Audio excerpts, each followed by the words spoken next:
Folks, we're back at it again, supporting local business and lawdy-dawdy. I'm getting tatted up today. We're gonna finish up old Mr. Frank the Tank. By the way, that's OnlyFans. You owe me $11.99 for that view right there.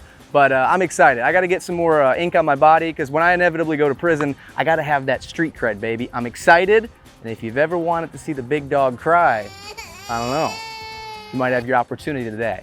Come on with me.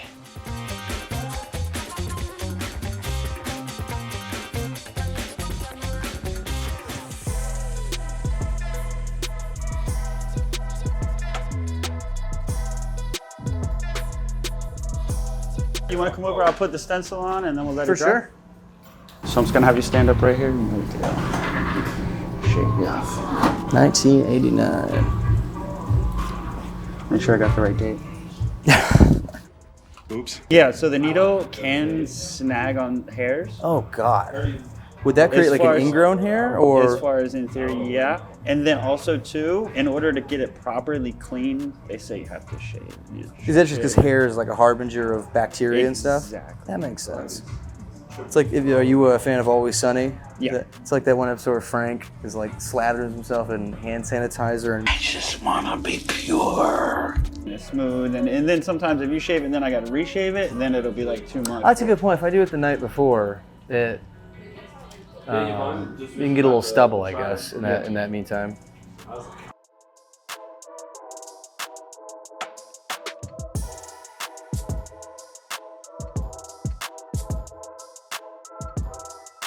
Can you imagine getting to the point in your life though, where like the point you'd have to be mentally, where you're like, I want to go out. Like I can't imagine. Like the amount of pain you'd have to be on a daily basis would be asinine. What about you, Chris? If you could pick one way to go out, or what's your preferred way of getting your ticket punched? I have to pick one way to die? Hey, yo, what the fuck? One way. I can't think of a good one, if I'm being honest. Probably dying to sleep. That's what I think. So that's kind of. I feel like That'd be a good one. you almost want to know that you're gonna die, though. You didn't even get that last thought or like that panic of like, oh shit, I'm gonna die. Yeah. I feel like a piano falling on me from a skyscraper. Don't lay down, just lay down. Oh, we're laying down? Easy peasy. So how long I think I asked you once, but how long have you been in the profession for? 5 years. Oh, really? Yeah, not that long. What'd you do before this? Graphic design. Okay, so same, like art, obviously. Who was your first tattoo on? First tattoo was on my mentor. Wow. Yeah, so you go through a full apprenticeship, and then by the time Gotcha. you're done, but you practice on like, Well, do they have you like practice on like grapefruit. Okay, but that makes a lot more sense now. Man, how many grapefruits did you go through before you got to the real deal? Months and months and months. Oh my God. Were you nervous? The first time I tattooed? Very like on your mentor, yeah. Oh, of course. Oh It my was very gosh, first dude. tattoo and on my mentor. Oh, All right. You ready? we're good to go.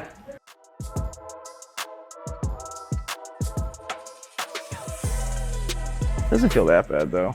The top of my thigh was a mother.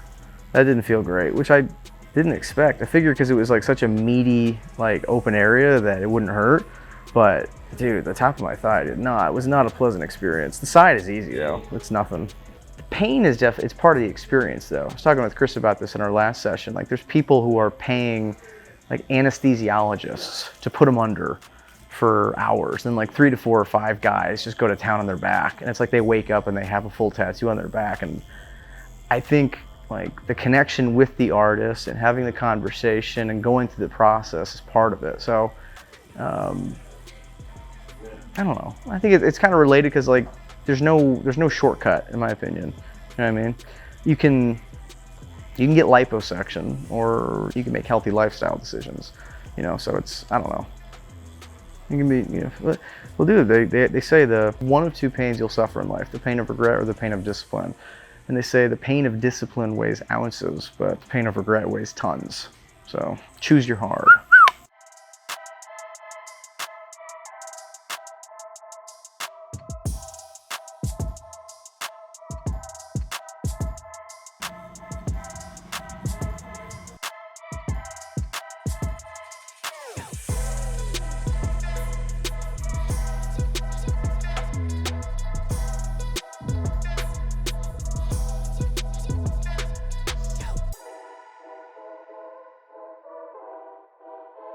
So today we added the 1989, established 1989, Perfect. the sun, and then we finished up the shading in the back where we needed to finish it, and then all the darker tones, all the black shading. What's the weirdest spot you've tattooed somebody?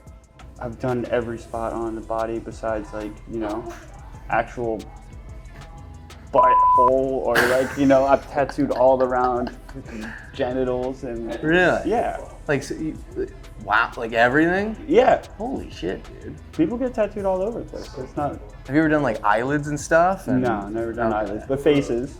Have you ever wanted to talk someone maybe, just as another human being, talk someone out of a tattoo? Like, dude, in good faith, I shouldn't be doing Whenever this. somebody wants to get somebody else's name, I do have a talk with them first Don't do that. about making this decision that it's going to be forever. So I always say if you're going to get somebody's name, it should be either your parents or your kids. I was gonna say, what if it's like a kid? That's Your probably, kids or your parents. Those are always people in your life that, you know, you'll never want to get rid of. Would you say, And there is a thing as far as what we say in tattooing, it's kind of like a curse if you get your lover's name tattooed on you. So anybody who's ever done that, we always say, once you get it, you're done. Oh boy, it's like, now, I think I've got an inclination of what the answer might be, but guys versus girls in terms of getting the names of their significant other. Is it usually a guy getting a girl's name or a girl's getting a guy's name, would you say? If you had to put a rough percentage on it. I would say usually a guy getting a girl's name. Makes sense. Focus on yourself, King. Yeah.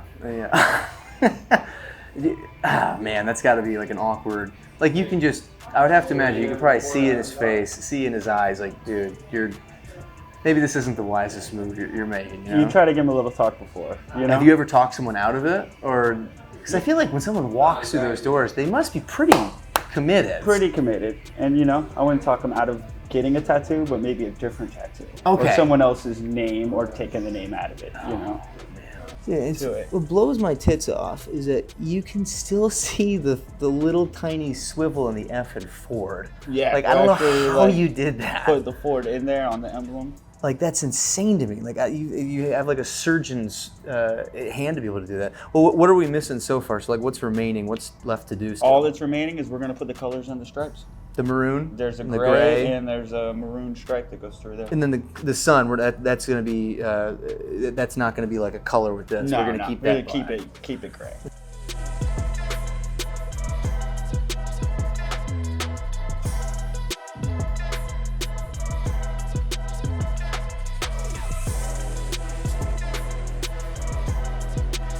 Folks, we did it. And plot twist, you thought I was gonna cry. I didn't even shed a tear. I was a real big boy today. Everyone can verify, lots of witnesses, all right? But anyways, finished product looks pretty banging. Frank the Tank is a stud.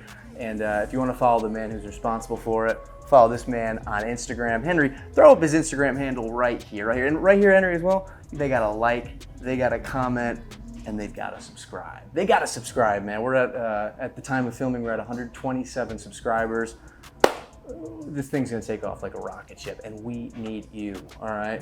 So check them out, and if you wanna see the finished product, Frank the Tank, you're gonna see it in 3, 2, 1.